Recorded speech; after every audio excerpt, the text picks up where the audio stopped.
A few moments later. Waalaikumsalam warahmatullahi wabarakatuh. Selamat siang Ibu. Ya, selamat siang. Perkenalkan, saya Evan Syafitra Rahman. Saya Fadil Ahmad Rosa. Di sini saya akan mengerjakan tugas PAI dengan disuruh oleh Pak Marco. Boleh diperkenalkan Ibu namanya siapa? Nama saya Ariyanti dari Koperasi Simpan Pinjam dan PSBA Bintang Sejahtera. Kami di sini akan melakukan wawancara yang mungkin Ibu bisa menjawabnya, kalau tidak apa. Yang pertama ya Bu, menurut Anda apa yang dimaksud dengan koperasi syariah?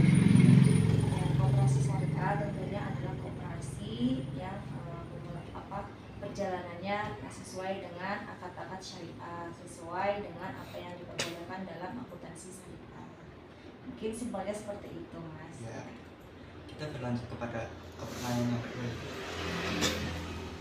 Lalu apa tujuan dari didirikannya koperasi syariah ini?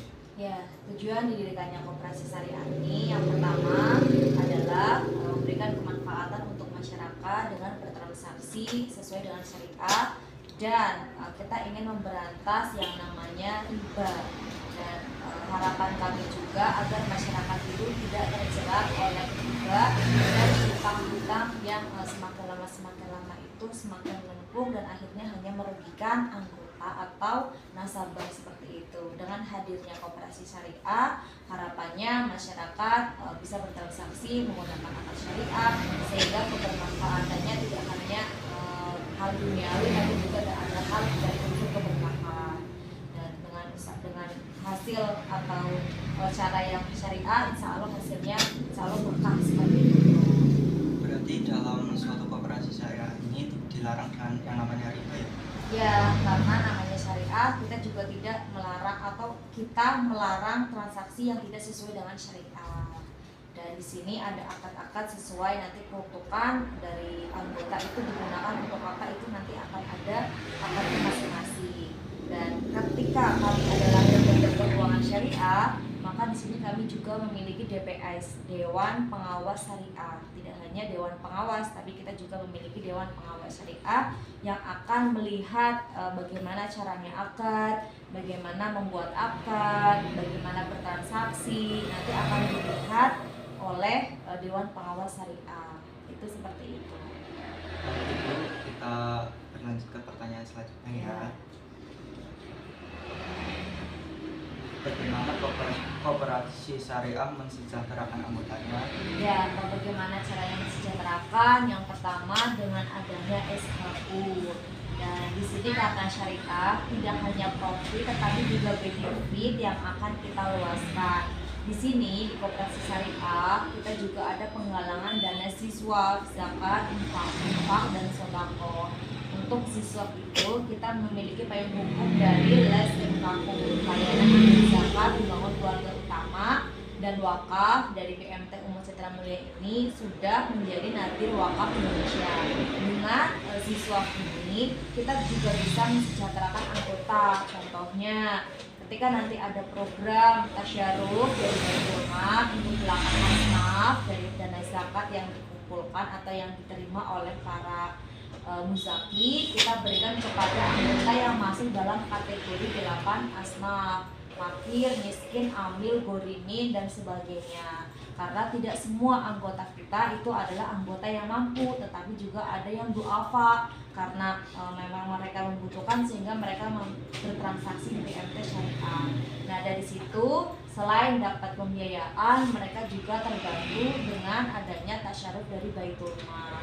Nah, itu dari bagian benefit yang diluaskan. Tadi ada SHU, ketika anggota menjadi anggota yang memang dia aktif dalam simpanan wajib, simpanan pokok, atau mungkin dalam model penyertaan, itu akan mendapatkan sisa hasil usaha. Katakan dari Mas Evan atau Mas Fadil membuka simpanan deposito. Nah, di situ nanti akan mendapatkan bagian hasil dari usaha yang BMT laksanakan. Itu adalah cara mensejahterakan anggota. Termasuk untuk hal pembiayaan. Kalau untuk anggota yang lancar di sini itu juga akan menerima hadiah. Yang hadiah ini tidak kami sebutkan. Nah, tapi ketika nanti kami memiliki usaha yang banyak atau yang cukup, kita akan memberikan hadiah yang memang kami mampu seperti itu. Itu juga bagian dari mensejahterakan anggota. Termasuk ketika nanti anggota itu meninggal dunia, kita asuransikan sebelumnya. Nah, nanti ketika asuransi itu bisa cair, itu juga kita akan berikan kepada anggota, sehingga keluarga anggota itu tidak berat dalam hal pembayaran hutang piutangnya kepada BMT Umat Sejahtera Mulia. Itu juga salah satu prosedur kami. Setiap orang yang mau pembiayaan di BMT itu juga akan masuk di asuransi. Itu seperti itu.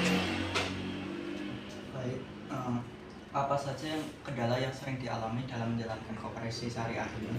Ya, kendalanya banyak. Kadang anggota tidak amanah, sudah diberikan kebijakan tapi masih istilahnya mangkir begitu.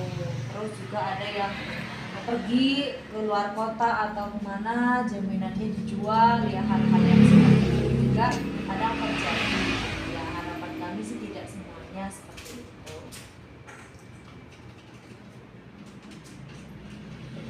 Apa prinsip dari koperasi syariah ini? Prinsip sama sih pada halnya koperasi. Itu sudah tidak terlalu awal sebentar. Ya, dari dan untuk anggota ya.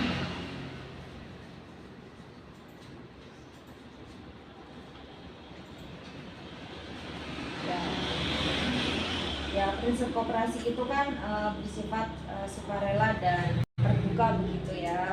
Jadi untuk koperasi itu pengelolaan dilakukan juga secara demokratis, pembagian sisa hasil usaha atau SHU juga dilakukan secara adil, pemberian balasan jasa terhadap modal itu juga ada, terus termasuk kemandirian, pendidikan perkoperasian. Nah, di sini kita juga kemarin belum lama mengadakan diklat koperasi ya untuk pendidikan perkoperasian kepada anggota yang memang memberikan simpanan atau modal usaha ke koperasi kita berikan pendidikan perkoperasian. Itu tahun ini sudah sampai 8 kali memberikan pendidikan perkoperasian. Itu juga salah satu dari koperasi.